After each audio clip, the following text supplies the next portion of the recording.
So hi and welcome back to our beautiful platform Wizard Study part number 61 integral exercise 7.5। आज हम सीखने वाले हैं कॉन्सेप्ट फॉर एक्सरसाइज 7.6 में। 7.6 में जो भी कॉन्सेप्ट लगेगा वो आज मैं आपको समझाऊंगा अच्छे से। और कॉन्सेप्ट लगेगा कौन सा, तो कौन सा कॉन्सेप्ट लगेगा, इंटीग्रेशन बाय पार्ट। अब ये इंटीग्रेशन बाय पार्ट होता क्या है, आज हम इस वीडियो में अच्छे से डिस्कस करने वाले हैं। जो भी चैनल पे नए हैं, specially class 12th and class first year, channel को सब्सक्राइब कर रहें और सपोर्ट करते रहें अगर आपको पूरी मैथ्स सीखनी है। और साथ ही हम जो शॉर्ट्स डालते हैं तो उनको आज व्यूज़ ज़रूर देखिए, व्यूज़ ज़रूर करिए, क्योंकि वो शॉर्ट्स में भी बहुत इंपॉर्टेंट क्वेश्चन आपको दिखाए जाते हैं। जैसे कोई भी दो फंक्शन दिए गए, अब देखिए पार्ट फंक्शन, ये जो पार्ट है ये आपका तभी सेटिस्फाई होगा जब आपके पास दो फंक्शन मल्टीप्लाई में होंगे। देखिए आप कहीं पे भी पार्ट्स मेथड नहीं लगा देंगे। आप पार्ट मेथड कहाँ पे लगाएंगे, इंटीग्रेशन वाले पार्ट कहाँ पे लगाएंगे, जहाँ आपके दो फंक्शन मल्टीप्लाई में दिए गए होंगे, जहाँ पे दो फंक्शन आपके मल्टीप्लाई में दिए गए होंगे। जैसे एक फंक्शन है u और दूसरा फंक्शन है v। आपको दोनों फंक्शन को इंटीग्रेट करना है विद रिस्पेक्ट टू x।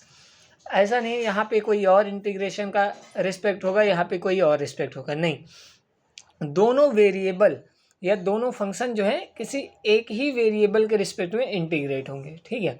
अब देखिए तो इंटीग्रेट करेंगे कैसे, जैसे u अगर कोई फंक्शन है, पहला फंक्शन क्या है u, तो आपको क्या करना है, u को सबसे पहले एज इट इज रख देना है, ठीक है। u को ऐसे ही रख देना है।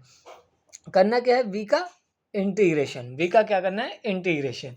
u को एज इट इज रखना है, इंटीग्रेट करना है v का। फिर और किसके रिस्पेक्ट में करेंगे, तो जिसके रिस्पेक्ट में आपको, जिस वेरिएबल के रिस्पेक्ट में आपको क्वेश्चन में दिया गया होगा, उस वेरिएबल के ही रिस्पेक्ट में हम पार्ट मेथड लगाएंगे। तो जैसे पहले फंक्शन u को हमने एज इट इज रखा, दूसरे फंक्शन v का हमने डिफ्रेंशिएट किया, उसके बाद एक माइनस साइन, फिर क्या करेंगे, होल इंटीग्रेशन लगाएंगे। क्या लगाएंगे, होल इंटीग्रेशन। और इस u का, यहाँ वाले u का एक बार क्या करेंगे, डिफ्रेंशिएशन करेंगे। क्या करेंगे, डिफ्रेंशिएशन करेंगे। और इस v का एक बार फिर से हम लोग इंटीग्रेट करेंगे, और जो आपका निकल के आएगा उसका फर्दर हम लोग इंटीग्रेट करेंगे और हमारा सॉल्यूशन निकल के आ जाएगा। देखिए u का आपको क्या करना है, u को एज इट इज रखना है या फिर u को डिफ्रेंशिएट करना है। पहले फंक्शन को एज इट इज रखना है और उसका डिफ्रेंशिएट। सेकंड फंक्शन का हमेशा इंटीग्रेशन करना है। देखिए सिंपल सी बात है, पहला function u as it is, दूसरा फंक्शन v का इंटीग्रेशन माइनस u का डिफ्रेंशिएशन और v का इंटीग्रेशन। जो भी आए उसका फर्दर हम लोग प्रोडक्ट में, जो भी प्रोडक्ट में आएगा उसका फर्दर हम लोग इंटीग्रेट करेंगे। और किसके रिस्पेक्ट में रहेगा, तो वेरिएबल x के रिस्पेक्ट में रहेगा, डिफरेंशिएबल x के रिस्पेक्ट में रहेगा। वही चीज़ मैंने लिखी है, u and v are the functions of x। ये u और v किसके फंक्शन होंगे, x के फंक्शन होंगे। तभी तो जाहिर सी बात है, तभी यहाँ पे डिफरेंशिएबल फैक्टर भी x होगा, ठीक है। अब देखिए, try to take that value u which is easily differentiable. Try to take that value u which is easily differentiable. देखिए u की हमें एक ऐसी वैल्यू लेनी है, जैसे दो यहाँ पे फंक्शन होंगे, लेकिन हमको एक ऐसा फंक्शन चूज करना है जो कि आपका इजीली डिफरेंशिएबल हो। u ऐसा नहीं है आप किसी को u मान ले हो रहे हो, नहीं, u आपको वही फंक्शन मानना है जो इजीली डिफरेंशिएबल हो और आपका क्वेश्चन फर्दर सॉल्व आउट होते दिखे आपको, ठीक है, फर्दर बनते हुए दिखे। हम लोग क्वेश्चन करेंगे तो अच्छे से आपको बताएंगे। अब देखिए कुछ स्टेप्स हैं, तो करना क्या है, इसी फॉर्मूले को मैंने डिराइव करने के लिए स्टेप्स रखे हैं। तो देखिए पहला स्टेप क्या है, first put u as it is. तो पहले क्या करना है, u को एज इट इज पुट करना है। सेकेंड स्टेप क्या है, इंटीग्रेट सेकेंड फंक्शन v। दूसरे स्टेप में क्या करना है, इंटीग्रेट करना है सेकेंड फंक्शन को। तीसरा क्या है, तीसरा स्टेप क्या है, सब्ट्रैक्ट। तो सब्ट्रैक्ट का साइन है।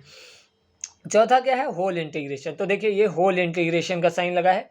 और पांचवा क्या है स्टेप, तो इंटीग्रेट करना है। पांचवा स्टेप क्या है, डिफरेंशिएट u फर्स्ट फंक्शन। तो फर्स्ट फंक्शन डिफरेंशिएशन करना है। देखिए फर्स्ट फंक्शन का डिफरेंशिएट हुआ है। और क्या है, अगेन इंटीग्रेट सेकेंड फंक्शन। तो सेकेंड फंक्शन जो भी होगा ये वाला, उसको क्या करना है, इंटीग्रेट करना है, ठीक है।